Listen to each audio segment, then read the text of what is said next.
but it was the right call down the stretch, and I think he had 2 losses on the year. They made him better.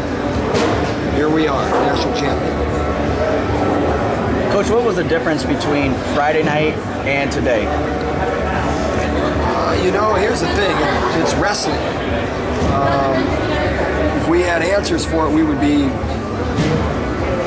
coaches that could depend on the automatic, or I could just make a prediction and it would come true.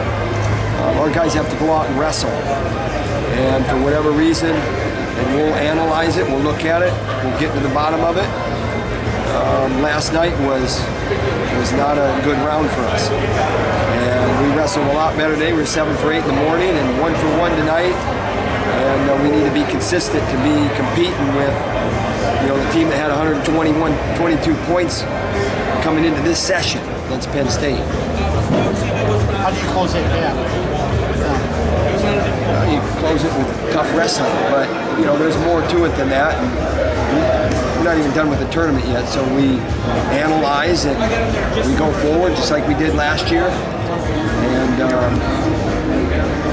get there. We'll get there. You mentioned the culture. Who's the toughest guy in your program? We got a lot of tough guys in our program. I just talked about the senior class. He's definitely a tough guy. We got a lot of tough guys in our program. And that senior class has been great. It's been great for us. You mentioned the culture a little bit earlier with the seniors. It seems like you guys are kind of turn the page in the character department. You're going for high-scoring guys in the recruiting process. Is this a change you guys have consciously made? This is something that works itself out after, you know, you go through a period where, you know, it's kind of like, you know, maybe there's a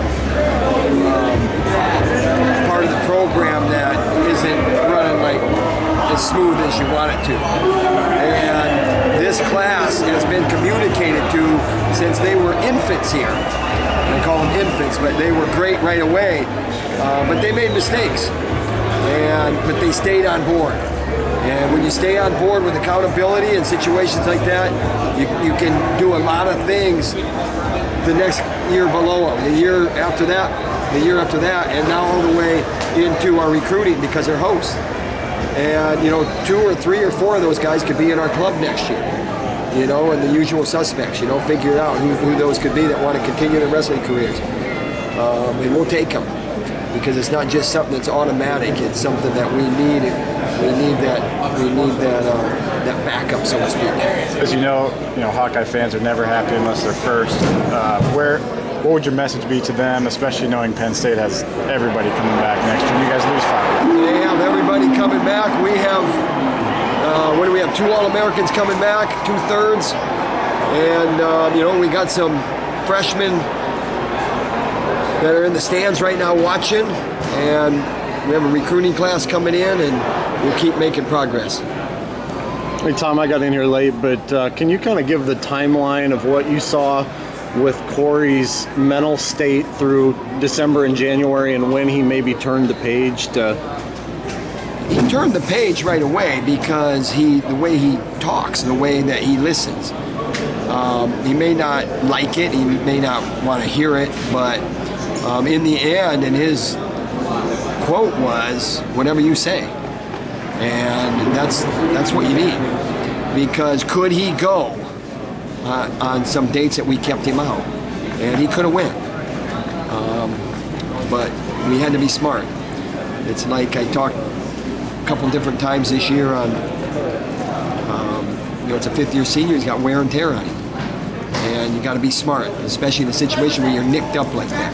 But I never panicked on the injury either. I never made a big deal out of it, neither did he. It's something that you got to get through. You strengthen those muscles, and you do what you got to do to bring it along. And with our training staff, who's been outstanding, Jesse Donovan. I'm just looking at the score there. There's team implications here too, still going on. Got time for one more, anybody? Okay, thank you, Coach.